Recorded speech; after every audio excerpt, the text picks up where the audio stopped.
Hey, how's it going everyone? I hope you're all doing well and enjoying Oblivion Remastered. So part of what makes Bethesda games so great is that we have a lot of agency in how we play them. Whether it's letting Vicente turn you into a vampire, becoming the Duke of Mania or Dementia, and even little things like charging into a dungeon head-on or blasting your way in with magic.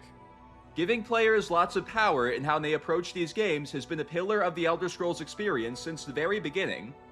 But are you aware of all the things you can actually do in Oblivion? This game has all sorts of hidden exploits that can change the outcomes of quests, at times getting you extra rewards, and secret ways of making difficult objectives a tad easier. And even now, nearly 20 years after Oblivion's original release, there are still secret options that most players have never heard of. So in this video, I'm going to show you 10 of these hidden options, and I'm confident that 99% of you won't be aware of at least one of them. Some of you Oblivion veterans out there may be skeptical, so I have a friendly proposition for you.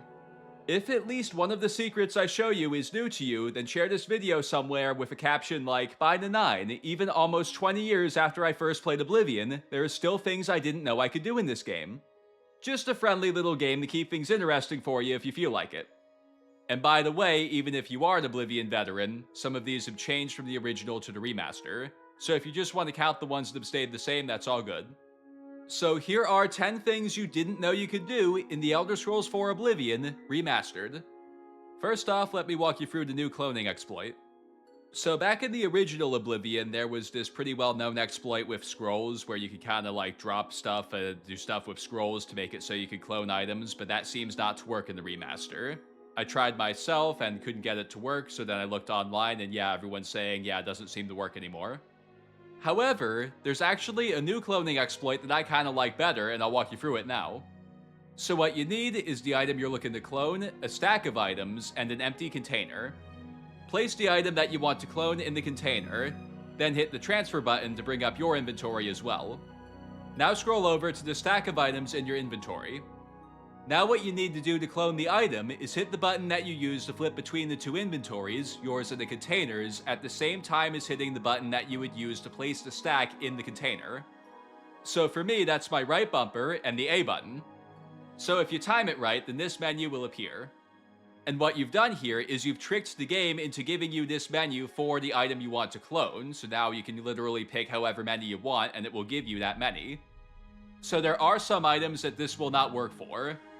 First off, no, you cannot use this to clone Umbra so that you can get both Umbra and the Mask of Clavicus vial. That was the very first thing I tried. No, it does not work.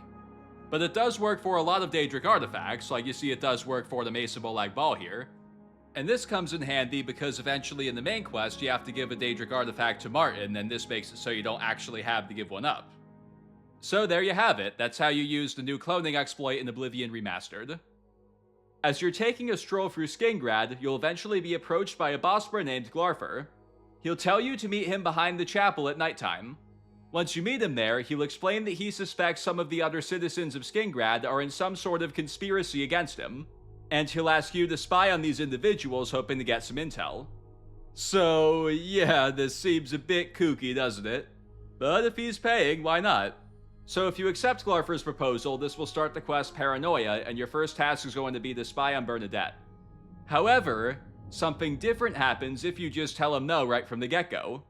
He'll start by expressing that he understands that you don't want to put yourself in danger over, this apparently super significant wood elf that apparently loads of people are interested in, Yeah, as people are. So yeah, he'll start with that, then he'll walk off to his house while muttering to himself.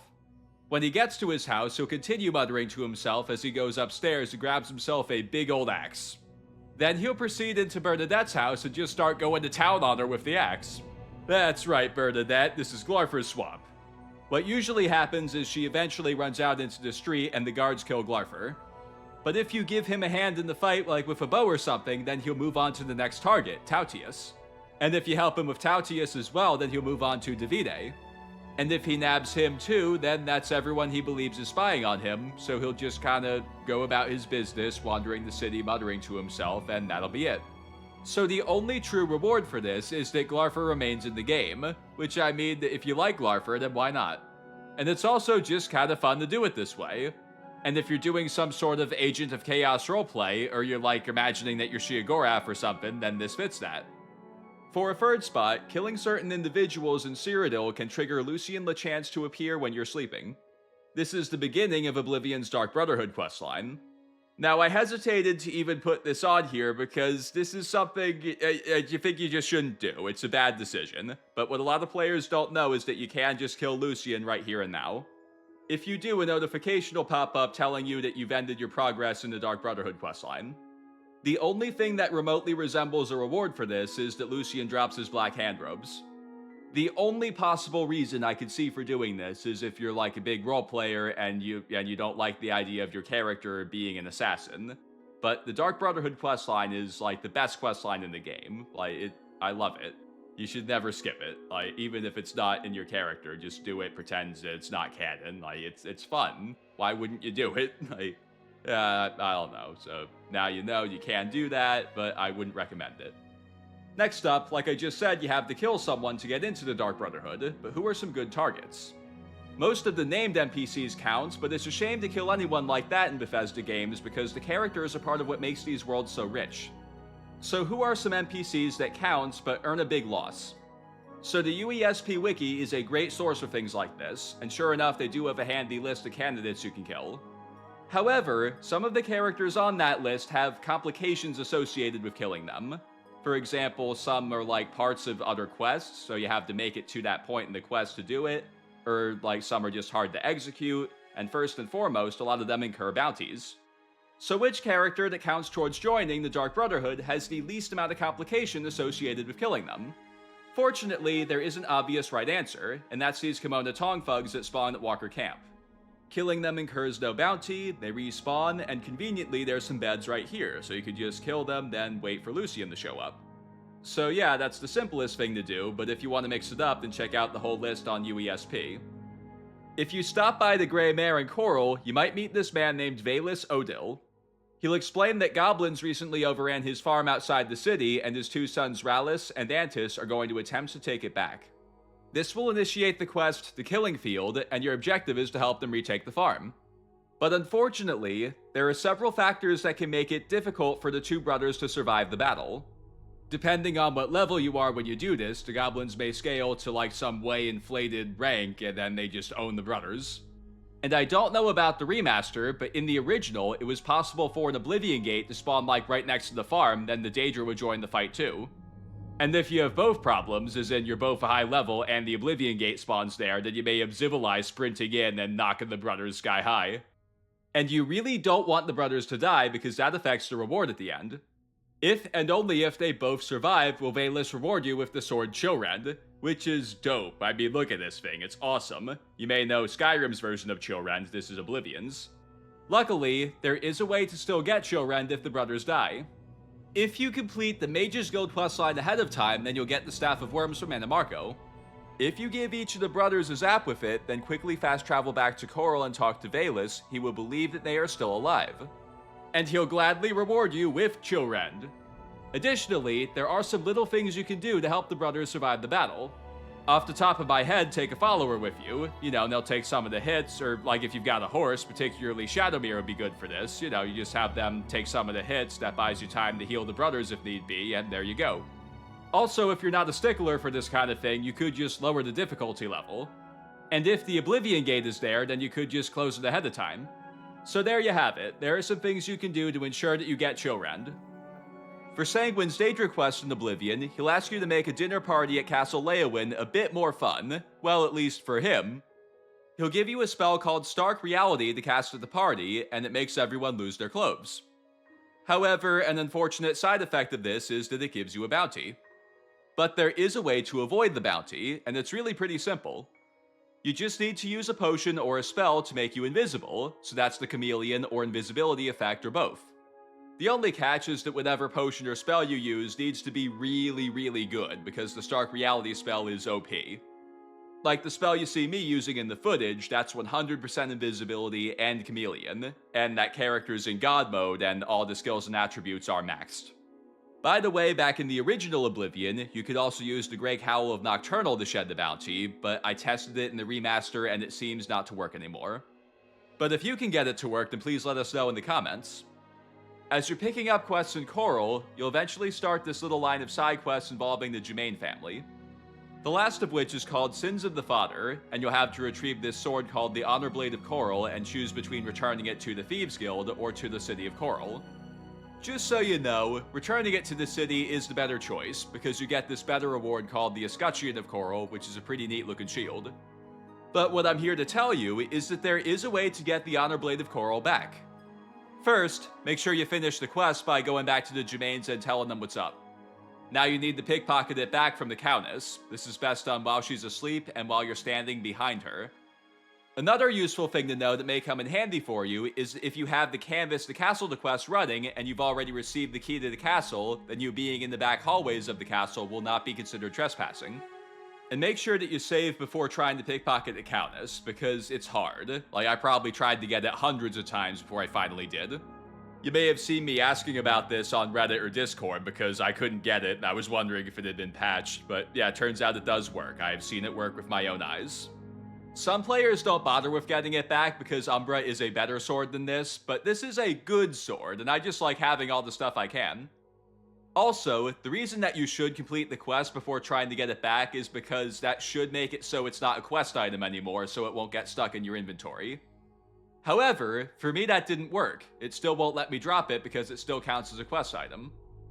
So do this one at your own risk. You're not missing out on much by skipping it, and you can always just do it later. You know, if you're a completionist and you want it, you could always just do it at the end of the game. As you explore the Imperial City, you may eventually find this man Umbacano in the Talos Plaza district. He'll send you on a series of quests to recover some alien artifacts. And then the last one, Secrets of the Aliens, you'll have to choose between giving him one of two alien crowns. The crown of Nenalata, or the crown of Lindai. And long story short, it's better to give him the crown of Nenalata. Regardless of which one you give him, there is a way to get the other one, but this is the way that the scaling works out the best. So yeah, give him the crown of Nenalata, then complete the quest, then afterwards simply head to Lindai and get the other one. And look at that, now you've got both and they've scaled to your level. And I believe the Crown of Lindai actually respawns in here, so you can get however many you want. If you wander around the city of Leyawiin for a while, people will start to mention that they've heard strange noises coming from Rosentia Galanis' house. If you head over to Rosentia's house, you'll discover that she's been swindled into accepting something called the Staff of the Everscamp. And what this thing does is it conjures these scamps that just never go away. The only known way to ditch them is to pass the staff on to someone else. However, Rosentia's friend at the Mages Guild, Alvis Uvenim, thinks she may know another way. She says that if you take it to where it was made and alter deep within Darkfathom Cave, you should be able to leave it there. However, there's a catch. Once you accept the staff, it slows you down by a lot, which can make it easy to get swarmed by a bunch of Daedra in the dungeon.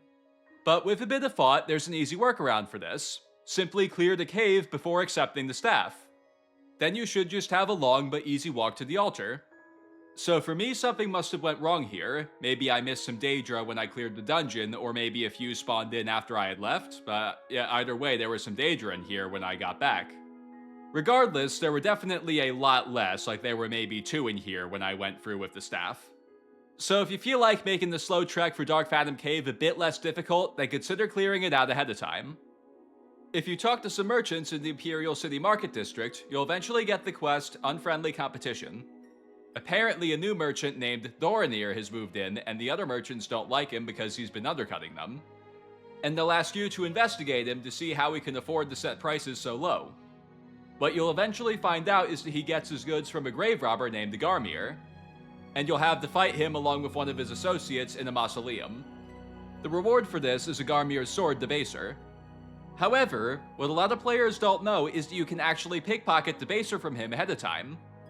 It's the same procedure as the Honorblade of Chorrol. You gotta get it from him while he's asleep, and it's best done while you're standing behind him.